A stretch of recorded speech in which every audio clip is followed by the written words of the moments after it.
He urged the matter upon them. "We have money," said the slender woman, and hesitated. Her eyes met my brother's, and her hesitation ended. "So have I," said my brother. She explained that they had as much as £30 in gold, besides a £5 note, and suggested that with that they might get upon a train at St. Albans or New Barnet.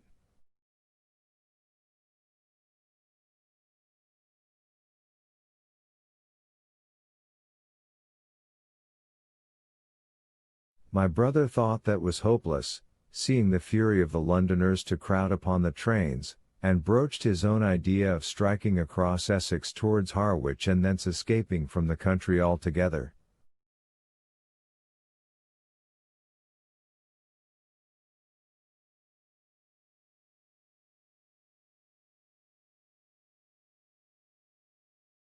Mrs. Elphinstone, that was the name of the woman in white, would listen to no reasoning, and kept calling upon George, but her sister-in-law was astonishingly quiet and deliberate, and at last agreed to my brother's suggestion.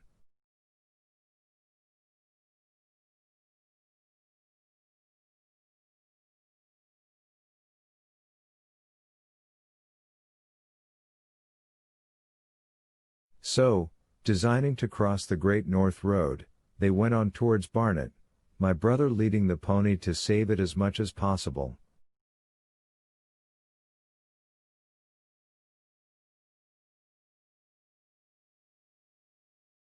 As the sun crept up the sky, the day became excessively hot, and underfoot a thick, whitish sand grew burning and blinding, so that they traveled only very slowly.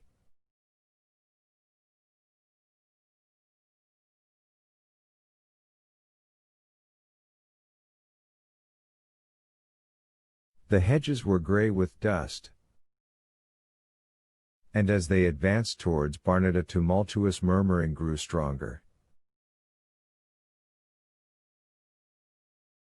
They began to meet more people. For the most part these were staring before them, murmuring indistinct questions, jaded, haggard, unclean.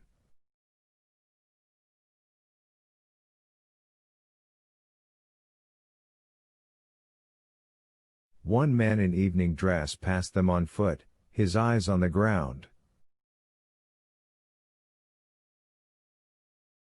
They heard his voice, and, looking back at him, saw one hand clutched in his hair and the other beating invisible things.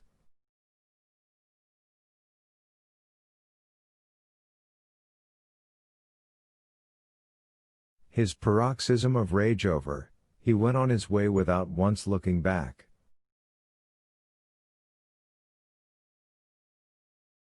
As my brother's party went on towards the crossroads to the south of Barnet, they saw a woman approaching the road across some fields on their left, carrying a child and with two other children, and then passed a man in dirty black, with a thick stick in one hand and a small portmanteau in the other.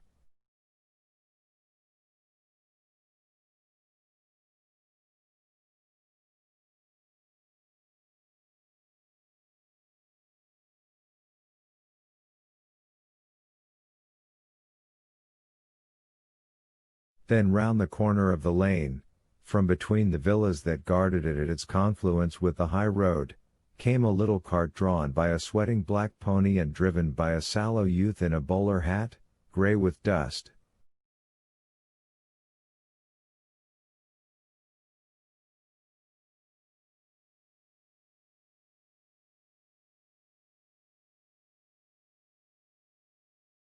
There were 3 girls, East End factory girls, and a couple of little children crowded in the cart.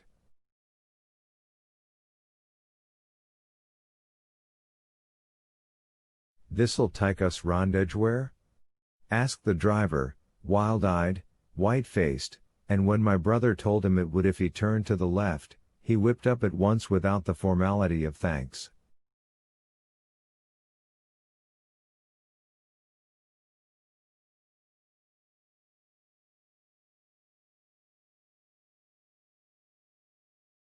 My brother noticed a pale gray smoke or haze rising among the houses in front of them, and veiling the white facade of a terrace beyond the road that appeared between the backs of the villas.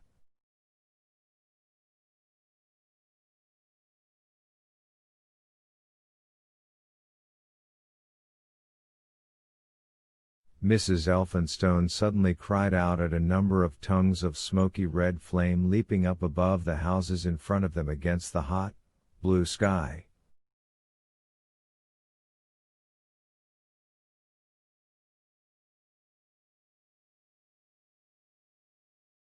The tumultuous noise resolved itself now into the disorderly mingling of many voices, the gride of many wheels, the creaking of wagons, and the staccato of hoofs.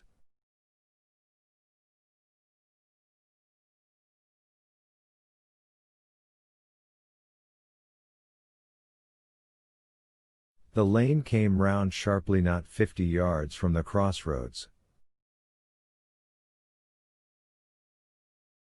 "Good heavens!" cried Mrs. Elphinstone. "What is this you are driving us into?"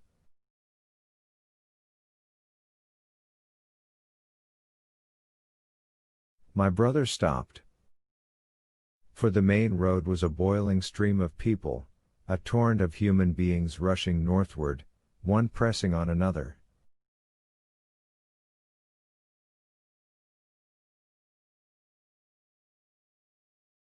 A great bank of dust, white and luminous in the blaze of the sun, made everything within 20 feet of the ground gray and indistinct, and was perpetually renewed by the hurrying feet of a dense crowd of horses and of men and women on foot, and by the wheels of vehicles of every description.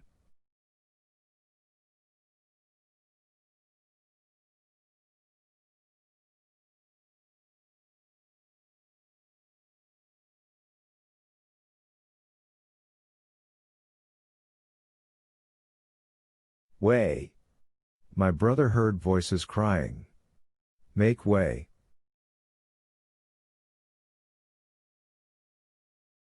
It was like riding into the smoke of a fire to approach the meeting point of the lane and road. The crowd roared like a fire, and the dust was hot and pungent.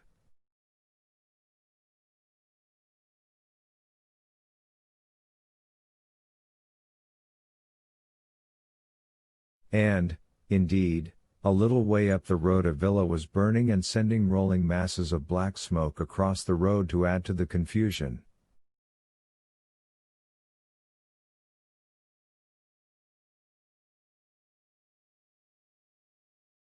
Two men came past them. Then a dirty woman, carrying a heavy bundle and weeping. A lost retriever dog, with hanging tongue, circled dubiously round them, scared and wretched, and fled at my brother's threat.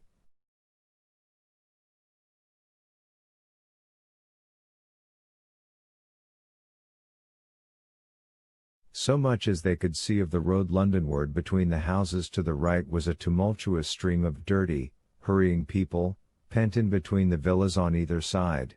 The black heads, the crowded forms, grew into distinctness as they rushed towards the corner, hurried past, and merged their individuality again in a receding multitude that was swallowed up at last in a cloud of dust.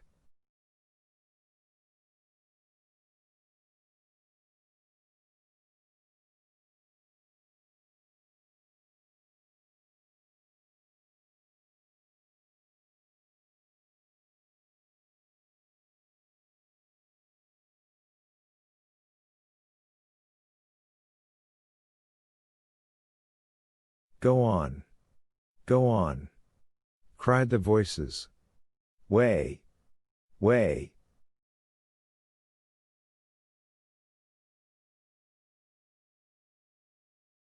One man's hands pressed on the back of another. My brother stood at the pony's head.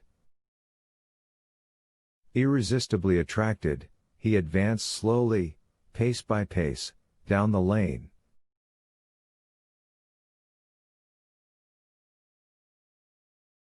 Edgware had been a scene of confusion, Chalk Farm a riotous tumult, but this was a whole population in movement.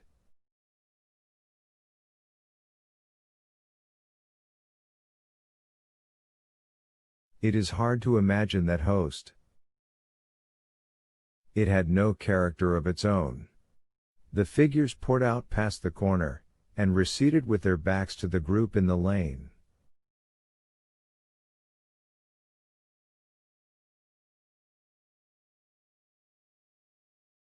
Along the margin came those who were on foot, threatened by the wheels, stumbling in the ditches, blundering into one another.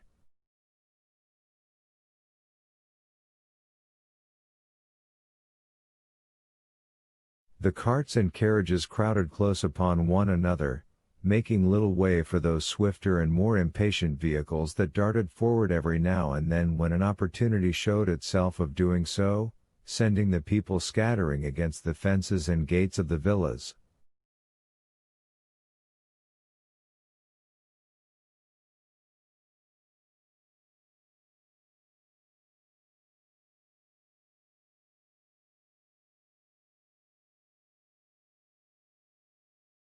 "Push on!" was the cry. "Push on!" "They are coming!" In one cart stood a blind man in the uniform of the Salvation Army, gesticulating with his crooked fingers and bawling.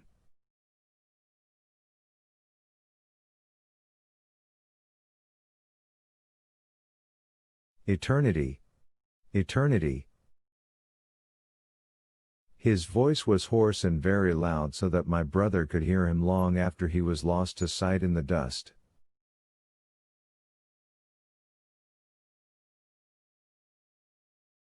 Some of the people who crowded in the carts whipped stupidly at their horses and quarreled with other drivers, some sat motionless, staring at nothing with miserable eyes, some gnawed their hands with thirst, or lay prostrate in the bottoms of their conveyances.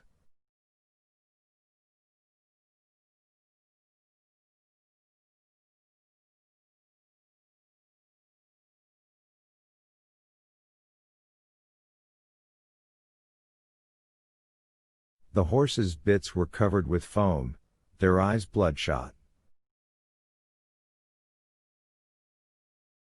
There were cabs, carriages, shop cars, wagons, beyond counting, a mail cart, a road cleaner's cart marked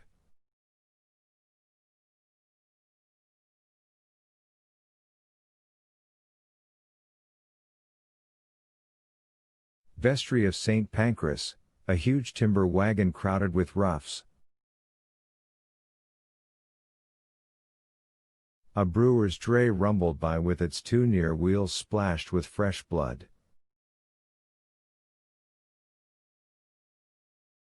"Clear the way!" cried the voices. "Clear the way!" "Eternity! Eternity!" came echoing down the road. There were sad, haggard women tramping by, well dressed, with children that cried and stumbled, their dainty clothes smothered in dust, their weary faces smeared with tears.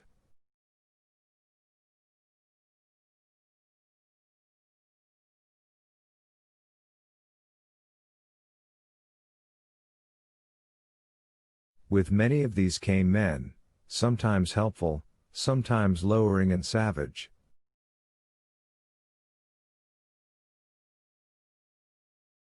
Fighting side by side with them pushed some weary street outcast in faded black rags, wide-eyed, loud-voiced, and foul-mouthed.